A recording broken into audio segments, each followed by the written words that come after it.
मैं सरीना छिब्बर। सबसे पहले तो मेरी सारे भाइयों से एक अपील है कि कोई भी आज के बाद इनकी दुकानों से सामान नहीं खरीदेगा, चाहे वो हमारे अभी नवरात्रि आएंगे, ये हमारे ही सामान लगाते हैं और हमें ही बेचते हैं। इनकी रोजी रोटी यहीं से चल रही है। और जो असल मुसलमान होता है ना, वो कभी किसी की जान नहीं लेता, क्योंकि ये उनकी कुरान शरीफ में भी नहीं लिखा, ये हराम माना जाता है, ठीक है ना। और ये जो कुछ लोग जिन्होंने ये कार्रवाई करी है, जिन मुसलमानों ने करी है, वो जिहादी हैं और उनके ऊपर पहले से ही केस चल रहा है कि वो लोग अपराधी हैं। उनके ऊपर बहुत सारे अपराधी केसेस पहले से ही चल रहे हैं।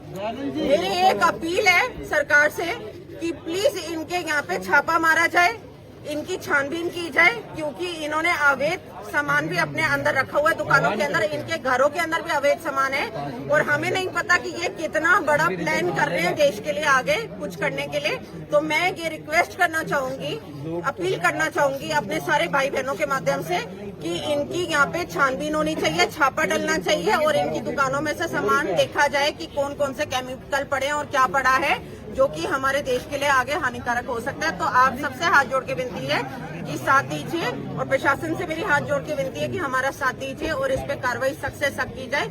और जो बच्चा है, जिस परिवार का बच्चा गया है, हमने पुलिस प्रशासन को 24 घंटे का समय दिया था, लेकिन ये कार्रवाई अभी तक से हुई नहीं है। अभी हम डीसीपी के पास जा रहे हैं देखने के लिए कि ये कार्रवाई किस हद तक बढ़ी है। तो मैं भाई अनिकेत को कहूंगी कि भाई आप आगे बुलडोजर भी चलना चाहिए। भाई देखो, सारे एक बार सारे सुनना, मैं ये कहना चाहता हूँ कि फिर से हमें एक बार लॉलीपॉप दे दिया गया पुलिस के द्वारा, देख लिया होगा सबने। तो अब लॉलीपॉप को फोड़ने का काम हम करेंगे।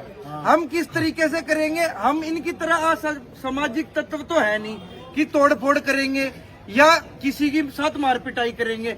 हम क्या करेंगे? हम थाने के बाहर चलेंगे और थाने के बाहर बैठेंगे। टाइम बता देता हूँ, 5 बजे। 5 बजे हम आह्वान कर देते हैं, सब लाइव आ जाओ, फेसबुक पे, इंस्टाग्राम पे वीडियो डाल दो सब और बोल दो 5 बजे थाने पे पहुंच जाओ। 5 बजे तक पुलिस को भी पता चल जाएगा कि उन्हें रिजल्ट देना है। अभी तक नहीं दिया है तो क्यों 4 बजे 24 घंटे हो जाएंगे। हमने टाइम नहीं दिया था 24 घंटे का, हमें पुलिस ने टाइम दिया था 24 घंटे का। हमें वचन दिए गए थे, कोई कहता है वादे, कोई कहता है बातें, हमें यहाँ तक की वचन दिए गए थे कि हम तुम्हें वचन दे रहे हैं, हम ये कर देंगे, हम वो कर देंगे। यार तुम्हारे पास तो पावर है, तुम क्यों नहीं कर रहे? अगर तुमसे नहीं हो रहा तो हमारे ऊपर छोड़ दो, हम करेंगे। हम आज हमारा एक भाई गया है, कल को आज कुछ नहीं होया ना, तन्नू समझ लियो किसी न किसी कॉलोनी में फिर किसी न किसी एरिया में फिर यही वारदात हो जाएगी। तो 5 बजे 24 इनने मांगे थे, 25वां हमारा था। 5 बजे यानी कि 4 बजे के बाद 1 घंटे बाद हम सब फिर से इकट्ठे होंगे थाने के बाहर और हम एक बार फिर हाथ जोड़ेंगे। मतलब कहने का मतलब है एक बार ही जोड़ेंगे और हाथ जोड़ के कहेंगे जी ईब बताओ क्या करना है। अगर वे हमारी नहीं सुनेंगे तो हम वहीं बैठे रहेंगे, चाहे हमें 3 दिन बैठना पड़े, चाहे 5 दिन बैठना पड़े, हम अपने भाई को न्याय दिला के रहेंगे। और ये सिर्फ एक भाई की बात नहीं है, ये हमारे पूरे देश की बात है, ये हमारे पूरे सर्व समाज की बात है। और इसके अलावा एक बात और कहता हूँ, आज ही बॉयकॉट कर दो, इनसे सामान लेना बंद कर दो। इनके घरों में पैसा आता है, इसलिए ये डर के बिना आपके साथ वारदात करते हैं। क्यों? क्योंकि पुलिस में भी 100 में से 10% ऐसे लोग हैं जो पैसों पे चलते हैं। हम सबको पता है ये बात, पुलिस वालों को भी पता है, हमें बोलने की जरूरत नहीं है, मैं फिर भी बोल रहा हूँ। तो वो 10% जो है ना, वो हम लोगों का ही पैसा जाता है उन लोगों के पास जो हम उनसे सामान खरीदते हैं, उसी पैसे से वो अपने आप को बचा लेते हैं। तो एक तो सबसे पहले सारे बाइकआउट करेंगे उनसे कोई भी सामान लेने के लिए। देखो एक बात और मैं बताता हूँ, क्या करो, फिल्में देखते हैं, सब फिल्में देखते हैं, फिल्मों से हमने एक ही चीज सीखी है। अब जब हमें वोट की बताई जाती है, जब हमें अच्छी चीजों की बताई जाती है, तो बताया जाता है ज्यादा से ज्यादा लोगों को पता चले। ज्यादा से ज्यादा लोगों को पता चलता है तो प्रेशर बनता है। प्रेशर सिर्फ पुलिस पे नहीं, सरकार पे बनता है, सरकार पे नहीं, देश पर बनता है।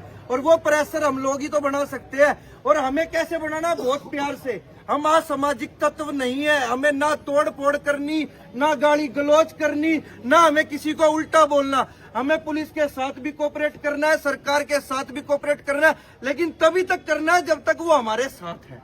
ये याद रखना। उसके बाद जैसे हमने कहा था कल ताला लगा देंगे, हम 5 बजे जो घर से अपने ताला ला सकता है ताला लेके चलना, उस थाने के बाहर ताला लगा के हम उन्हें ये नहीं कहेंगे कि हम कुछ गलत कर रहे हैं, हम ये कहेंगे हम आपको दिखा रहे हैं कि जिस तरीके से हमें जब किसी चीज की जरूरत नहीं होती हम ताला लगा देते हैं। आज हमने तुम्हारे थाने के बाहर ताला लगा दिया, आज से हमें तुम्हारी जरूरत नहीं है और हम आज के बाद आप लोगों को फोन नहीं करेंगे। आप हमें एक लास्ट जवाब दे दो। अगर आप सबको ये ठीक लगता है तो सारे भाई अपने फेसबुक, इंस्टाग्राम, यूट्यूब, ट्विटर जो भी आप लोगों के पास है, जो भी आप लोगों के फोन में है, चाहे वो व्हाट्सएप ही क्यों ना है, सब फैला दो कि 5 बजे आह्वान कर दो। 5 बजे हमें अपने तरुण भाई के लिए न्याय चाहिए और थाने के बाहर हम सब इकट्ठा होंगे। अब मैं चाहूंगी कि सुनील हाँ, भैया चार एक पाँच बार अपने शब्द रखे आकर। ठीक है भाई, मैं यही कहना चाहूंगा। और सुनो, ये जब तक ये मुद्दा चलेगा हमें ना तो कोई ताली बजानी है और ना हमें कोई ऐसे नारे लगाने जिसकी वजह से कोई परेशान हो। जय श्री राम भाई। प्रशासन से बार बार अनुरोध कर रहे हैं, यहाँ के जो समाज है, समाज में आक्रोश है कि जहाँ जितनी ये गाड़ियाँ खड़ी हुई है इन जिहादियों की, इसमें ज्वलनशील पदार्थ है। बार बार सब पुलिस से, प्रशासन से अनुरोध करने के बाद भी प्रशासन इसमें सहयोग नहीं कर रहा है। अगर समाज के द्वारा ऐसा होता है तो प्रशासन कल के दिन हम ही सबको बोलेंगे कि आप इसमें तोड़फोड़ करवाइए। अतः मेरी प्रशासन से निवेदन है, इन पर अति शीघ्र गाड़ियों को खुलवा कर जो ज्वलनशील पदार्थ है उनकी जाँच कराई जाए। जय श्री राम।